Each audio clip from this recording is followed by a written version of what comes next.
तो हेलो जय हिंद दोस्तों, कैसे हो आप लोग।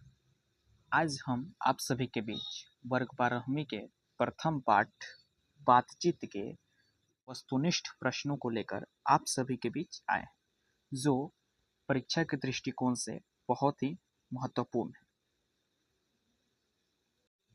तो आइए वीडियो को बिना देरी के हुए शुरू करते हैं। सबसे पहला सर्वप्रथम प्रश्न है वस्तुनिष्ठ प्रश्न, बालकृष्ण भट्ट की रचना बातचीत क्या है। बालकृष्ण भट्ट की रचना बातचीत क्या है। तो बालकृष्ण भट्ट की रचना बातचीत क्या है, ललित निबंध है। बालकृष्ण भट्ट की रचना क्या है, बातचीत ललित निबंध है। यदि विकल्प में निबंध देता है निबंध, तो आप निबंध को टिक करिएगा। यदि ललित निबंध देता है तो इसको टिक करिएगा। हाँ, ये बात ध्यान रखिएगा कि ऑप्शन में या तो निबंध देगा या तो ललित निबंध देगा, ये दोनों में से कोई एक देगा। दोनों में से कोई एक देगा। या तो निबंध देगा तो निबंध को टिक कीजिएगा, या तो ललित निबंध देगा तो ललित निबंध को टिक कीजिएगा। चलिए आगे की ओर बढ़ते हैं। दूसरा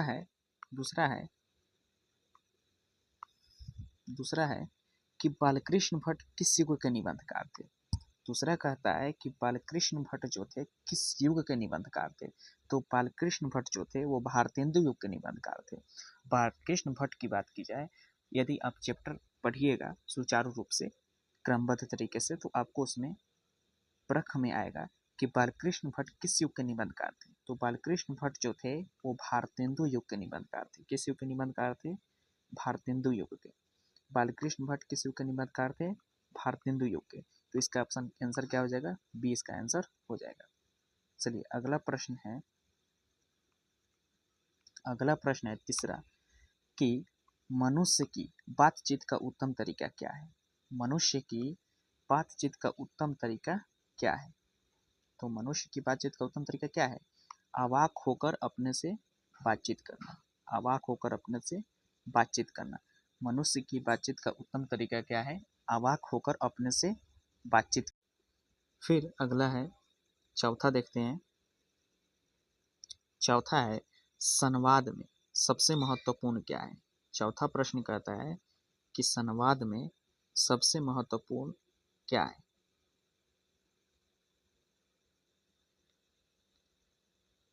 संवाद में सबसे महत्वपूर्ण क्या है। तो संवाद में सबसे महत्वपूर्ण क्या है, आत्मीयता। यदि आप लोग बुक पढ़े होइएगा तो आपको उसमें मालूम चलेगा कि संवाद में सबसे महत्वपूर्ण क्या है। बालकृष्ण भट्ट संवाद में सबसे महत्वपूर्ण यानी प्रियोरिटी अर्थात वरीयता किसको देते हैं, आत्मीयता को देते हैं। चलिए अगला प्रश्न की ओर बढ़ते हैं। इसमें पूरा जो है व्याख्या नहीं कर पाऊंगा क्योंकि वीडियो लंबा हो जाएगा और आप सभी के ऊपर एग्जाम का भी बोझ है। चलिए अगला प्रश्न है कि बालकृष्ण भट्ट का जन्म कब हुआ था। बालकृष्ण भट्ट का जन्म कब हुआ था। तो बालकृष्ण भट्ट का जन्म 23 जून 1844 ईस्वी को उत्तर प्रदेश के प्रयागराज में हुआ था। जी हाँ दोस्तों, कब हुआ था, 23 जून 1844 ईस्वी को। 23 जून 1844 ईस्वी को कहाँ हुआ था, उत्तर प्रदेश के प्रयागराज में। चलिए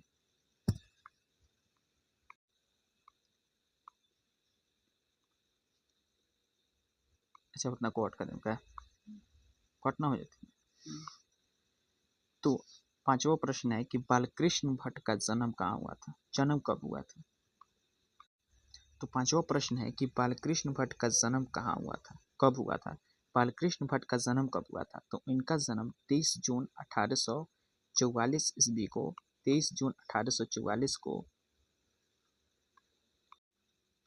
तो पांचवा प्रश्न कहता है कि बालकृष्ण भट्ट का जन्म कहाँ हुआ था, बालकृष्ण भट्ट का जन्म कब हुआ था।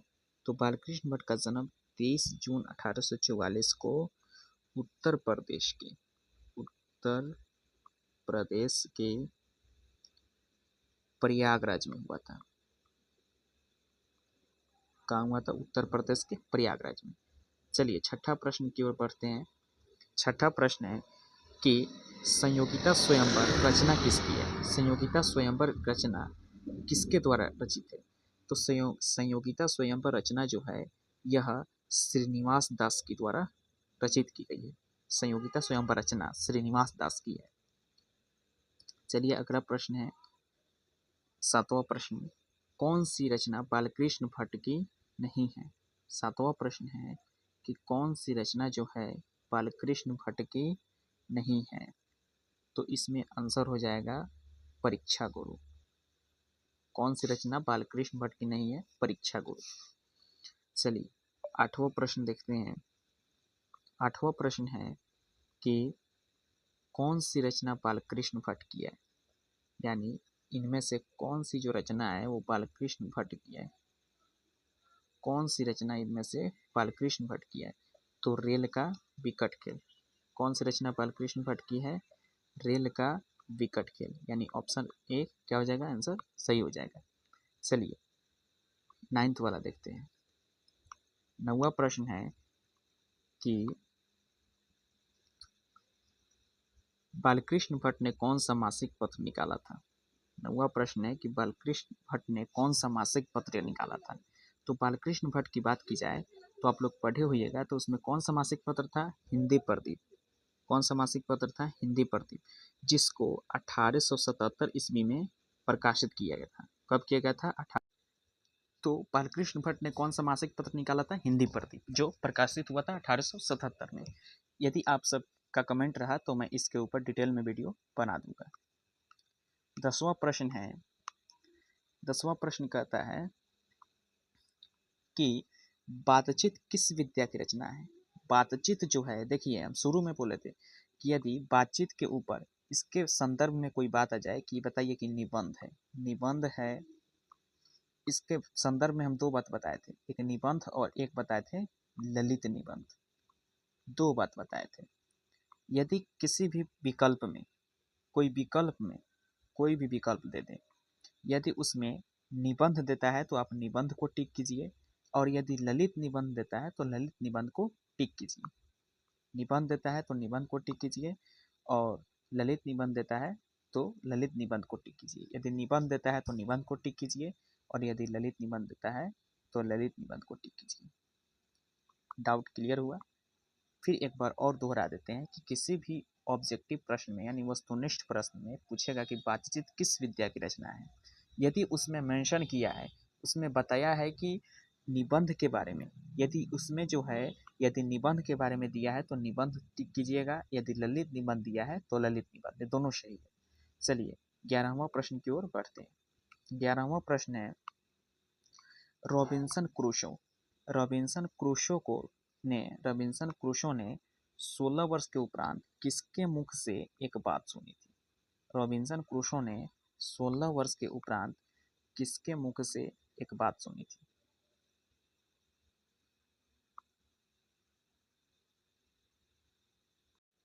तो 11वां प्रश्न कहता है कि रॉबिन्सन क्रूसो ने 16 वर्ष के उपरांत किसके मुख से एक बात सुनी थी। रॉबिन्सन क्रूसो ने 16 वर्ष के उपरांत किसके मुख से एक बात सुनी थी। तो उन्होंने फ्राइडे के मुख से एक बात सुनी थी। किसके मुख से सुनी थी, फ्राइडे के। तो यहाँ पर आंसर, सही आंसर क्या हो जाएगा, ए हो जाएगा। ठीक है। चलिए 12वां प्रश्न देखते हैं। 12वां प्रश्न कहता है कि बातचीत शीर्षक निबंध के निबंधकार। 12वां प्रश्न कहता है कि बातचीत शीर्षक निबंध के निबंधकार कौन है। तो कौन है, बालकृष्ण भट्ट। कौन है बच्चों, बालकृष्ण भट्ट। इनका जन्म कब होता है, 23 जून 1844 को। कहाँ पर होता है, उत्तर प्रदेश के प्रयागराज में। मोबाइल से खाली उनका चेहरा वाला। तो 23 जून 1844 को उत्तर प्रदेश के प्रयागराज में हुआ था। चलिए 13वां प्रश्न देखते हैं। 13वां प्रश्न कहता है कि बातचीत के माध्यम से बालकृष्ण भट्ट क्या बतलाना चाहते हैं। बातचीत की शैली, या भाषण की शैली, या संवाद की शैली, या इनमें से कोई नहीं।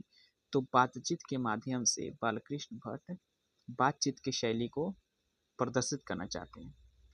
बातचीत के माध्यम से बालकृष्ण भट्ट क्या बतलाना चाहते हैं, बातचीत की शैली। तो यहाँ पर आंसर क्या हो जाएगा, ए हो जाएगा। चलिए अगला प्रश्न है 14वां प्रश्न कहता है कि भट्ट जी को किसने अंग्रेजी साहित्य के एडिशन और स्टील की श्रेणी में रखा? भट्ट जी को किसने अंग्रेजी साहित्य के एडिशन और स्टील की श्रेणी में रखा? हजारी प्रसाद द्विवेदी, डॉक्टर नागेंद्र, रामचंद्र शुक्ल, रामविलास शर्मा। तो इसका सही आंसर हो जाएगा रामचंद्र शुक्ल जी, यानी शुक्ला जी इसके आंसर हो जाएंगे। तो चलिए अगला प्रश्न देखते हैं। अगला 15वां प्रश्न कहता है कि बालकृष्ण भट्ट का निवास स्थान कौन सा है? यानी बालकृष्ण भट्ट का निवास स्थान कौन सा है? तो इसका सही आंसर हो जाएगा उत्तर प्रदेश के इलाहाबाद। क्या हो जाएगा सही आंसर? उत्तर प्रदेश के इलाहाबाद। इसका सही आंसर उत्तर प्रदेश का इलाहाबाद। तो इसका आंसर क्या हो जाएगा? इलाहाबाद के उत्तर प्रदेश में। फिर 16वां प्रश्न है मेरा। 16वां प्रश्न कहता है कि बालकृष्ण भट्ट ने किस पत्रिका का संपादन किया था? बालकृष्ण भट्ट ने किस पत्रिका का संपादन किया था? तो बालकृष्ण भट्ट ने किस पत्रिका का संपादन किया था? हिंदी प्रदीप का। किसका संपादन किया था दोस्तों? हिंदी प्रदीप का। इसलिए इसका सही आंसर क्या हो जाएगा? सी हो जाएगा। 17वां प्रश्न है। 17वां प्रश्न कहता है कि बालकृष्ण भट्ट ने हिंदी प्रदीप बालकृष्ण भट्ट ने हिंदी प्रदीप नामक मासिक पत्रिका निकालना कब प्रारंभ किया था? हम वहीं पर बताए थे कि यह पत्रिका किसकी है। हम पहले वाले जो प्रश्न है, पहले वाले यानी जो पहला वाला जो प्रश्न था उसी में बताए थे कि हिंदी प्रदीप किसकी पत्रिका है? बालकृष्ण भट्ट की। किसकी पत्रिका है दोस्तों? बालकृष्ण भट्ट की। तो बालकृष्ण भट्ट इसकी रचना कब किए थे? 1877 में प्रारंभ किया था। सॉरी, रचना नहीं, प्रारंभ किया था। कब किए थे? 1877 में। तो इसका आंसर, इसलिए इसका आंसर क्या हो जाएगा दोस्तों? इसलिए इसका आंसर ए हो जाएगा। चलिए 18वां प्रश्न की ओर बढ़ते हैं। 18वां प्रश्न है, 18वां प्रश्न कहता है कि कौन सी रचना बालकृष्ण भट्ट द्वारा रचित नहीं है? कौन सी रचना बालकृष्ण भट्ट द्वारा रचित नहीं है? तो इसमें क्या हो जाएगा? इसका सही आंसर होगा मेघदूतम। सही आंसर क्या हो जाएगा दोस्तों? इसका सही आंसर हो जाएगा मेघदूतम। यानी इसमें कौन, इसका सही आंसर क्या हो जाएगा? सी हो जाएगा। सही आंसर क्या हो जाएगा? सी। कौन सी रचना? यहाँ पे रचना होगा, मिस्टेक हो गया।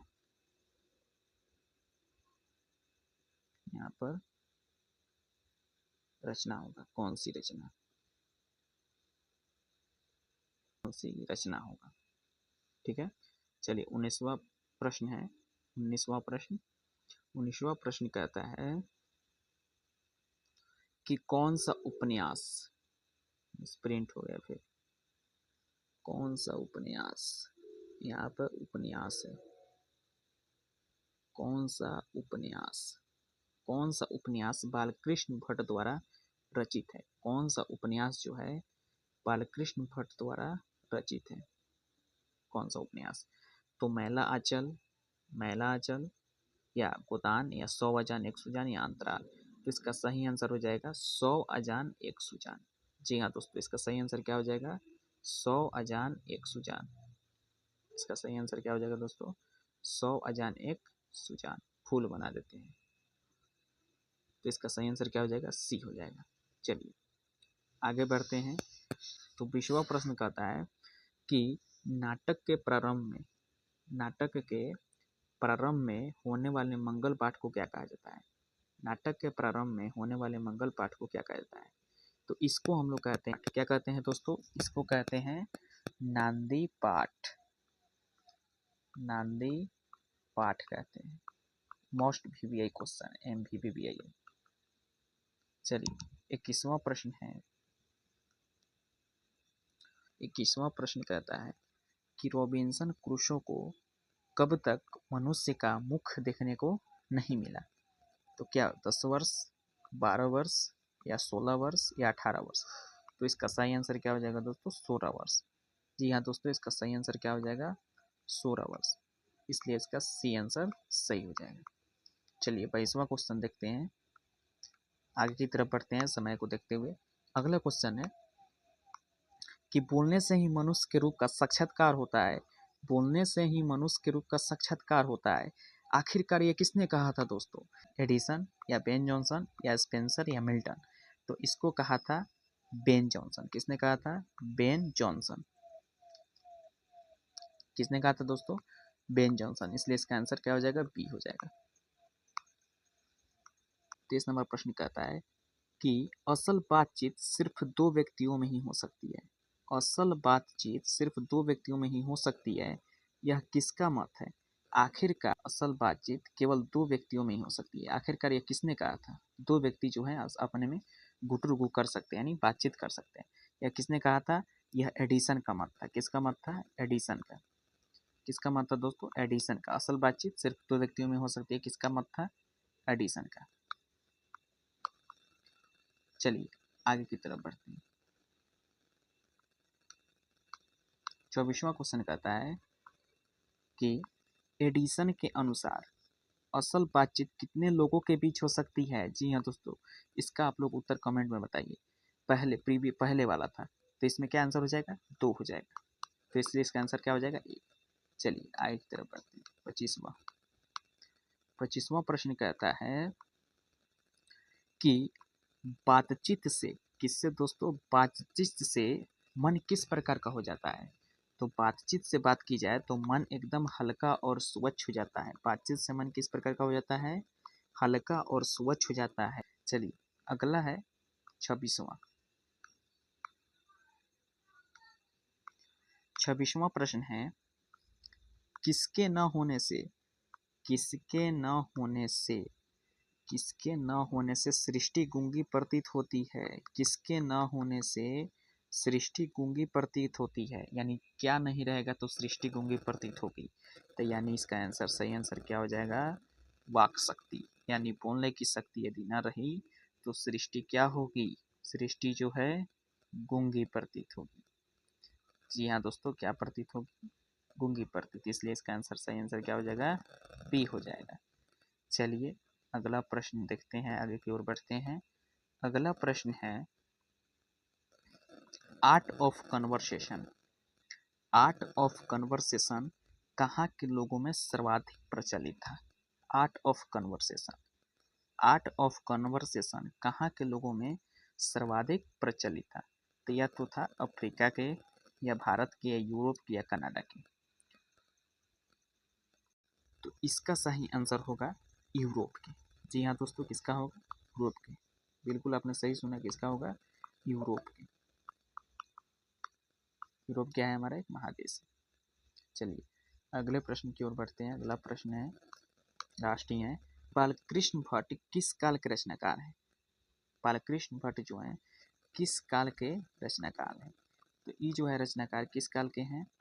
ये हैं आधुनिक काल के। किसके रचनाकार हैं बच्चों? ये है आधुनिक काल के।